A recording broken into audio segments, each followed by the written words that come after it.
আমাদের বাংলাদেশের একজন কৃতি সন্তান, যিনি সুদূর আমেরিকা গিয়ে আহলে সুন্নাত ওয়াল জামাত তথা সুন্নিয়তের প্রচার এবং প্রসারে যিনি কাজ করে যাচ্ছেন, তিনি পবিত্র শুহাদা কারবালার স্মরণে ঐতিহ্যবাহী মাইজবান্ডা দরবার শরীফে একটি ওয়াজ মাহফিলে তিনি উদাহরণ দিতে গিয়ে তিনি বলেছেন যে আপনি নামাজ না পড়লে, কোরআন তেলাওয়াত না করলে, জিকির আজকার, দুরুদ মিলাদ এগুলো না করলে আপনার পীর সাহেব আপনাকে জান্নাতে নিতে পারবে না। কথাটা সত্য না মিথ্যা? অবশ্যই সত্য।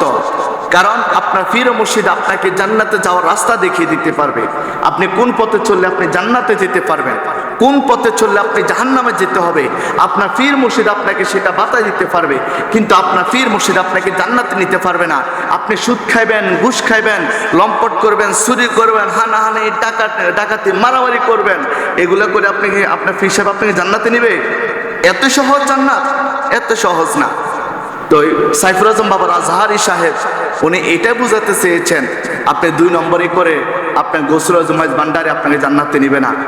তার এই বক্তব্যটাকে কেন্দ্র করে আমাদের সুন্নিয়তের আরেকজন আলেম মুফতি আলাউদ্দিন জিহাদি সাহেব, ওনার এই বিষয়টাকে উনি সহজভাবে না নিয়ে, সেটাকে তিনি সঠিকভাবে সমাধান না গিয়ে, মনে হচ্ছে এটা উদ্দেশ্যমূলকভাবে সেই আলাউদ্দিন জিহাদি সাহেব বাবর আজহারিকে নিয়ে যে কথাগুলো বলেছেন, অবশ্যই এটা সুন্নিয়তের অঙ্গনে, সুন্নিয়তের জন্য এটা অবশ্যই ক্ষতিকারক। কারণ একজন সুন্নি আলেমের বিরুদ্ধে আরেক সুন্নি আলেম যখন কাদাচুরি করে, এটা কখনো সুন্নিয়তের ময়দান, এটা শান্তি দেখায় না, অশান্তির বার্তা দেখায়।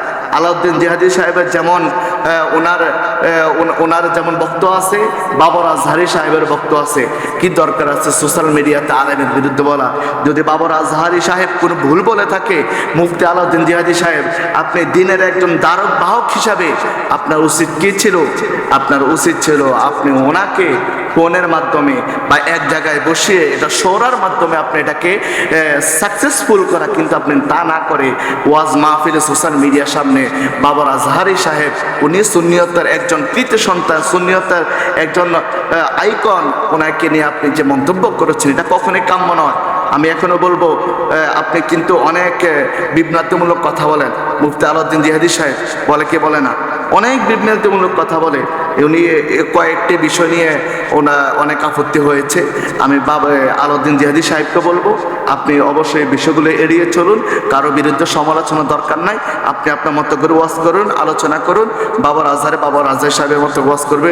যদি কখনো সুন্নিয়তের অঙ্গনে যদি কেউ কখনো ভুল বক্তব্য দিয়ে থাকে, তাহলে সেটা অফলাইনের মাধ্যমে, এটা চূড়ান্তভাবে আকাবিরের মাধ্যমে, আকাবিরদের সাহায্যে আমরা সেটাকে সমাধান করব।